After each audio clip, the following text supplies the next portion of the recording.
আসসালামু আলাইকুম, সবাই কেমন আছো? আশা করি সবাই অনেক অনেক ভালো আছো।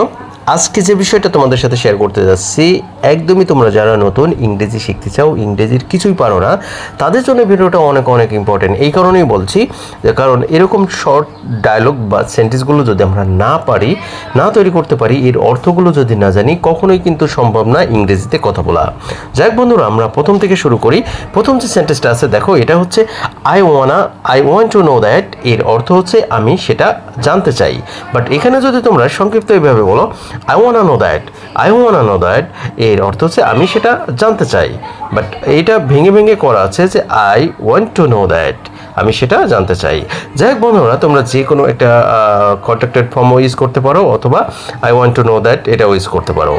এবং এখানে দেখো আর ইউ দেয়ার অ্যালোন, এর অর্থ হচ্ছে এখানে কি তুমি একা, আর ইউ হেয়ার অ্যালোন, এখানে কি তুমি একা। সো এটা কিন্তু ইন্টারগেটিভ সেন্টেন্স তোমরা ধরে নিতে পারো যে ইউ আর হেয়ার অ্যালোন, তুমি এখানে একা আছো, বাট আরটা কিন্তু আবার সাবজেক্টের আগে চলে আসছে। যাই হোক, আমরা নেক্সট যে সেন্টেন্স আছে সেটা চলে যাই। ওয়েট ফর মি এটাকে বলতে পারো যে আমার জন্য অপেক্ষা করো। এটা ইম্পারেটিভ সেন্টেন্সে ব্যবহৃত হয় যে ওয়েট ফর মি, আমার জন্য অপেক্ষা করো। যেহেতু প্রথমে ভার্ব দিয়ে শুরু হলে সেটা তো ইম্পারেটিভ সেন্টেন্স হওয়ার কথা। এবং নেক্সট আমরা চলে যাচ্ছি, দেখো হাউ মাচ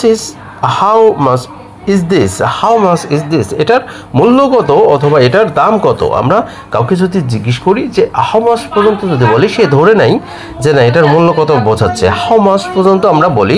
বাট যদি বলি হাউ মাচ ইজ দিস, এটার দাম কত, এটাও হবে। আবার যদি বলো হাউ মাচ, এটা কত, এইভাবে বললেও কিন্তু হবে, সমস্যা নাই।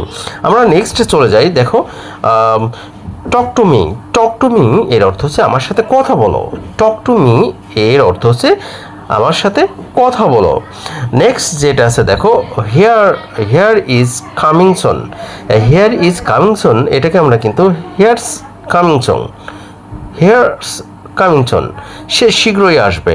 আমরা কিন্তু এটা কিন্তু ইজটা কিন্তু অ্যাপোস্ট্রফির পরে যে এসটা আছে, এখানে কিন্তু আমরা ইজ বলতে পারি হি ইজ কামিং সুন, সে শীঘ্রই আসছে বা আসবে। নেক্সট যেটা আমরা চলে যাচ্ছি, টেক ইট অ্যাওয়ে মানে এটা নিয়ে যান। নেক্সট যে সেন্টেন্সটা আছে দ্যাটস টু লাইট, আমরা বলছি দ্যাট ইজ টু লাইট, এটাও হতে পারে অনেক দেরি হয়ে গেছে। অনেক দেরি হয়ে গেছে, বাট এখানে আছে দ্যাটস টু লাইট।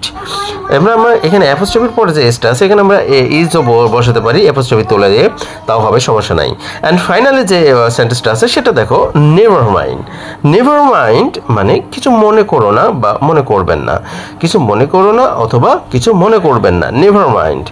যাই হোক বন্ধুরা, ভিডিওটা ভালো লাগলে অবশ্যই শেয়ার করে দেবেন, কারণ এই রকম সেন্টেন্সগুলো যারা এখনও জানে না, যারা এখনও কিছুই পারে না, তারা যেন জানতে পারে, তারা যেন শিখতে পারে।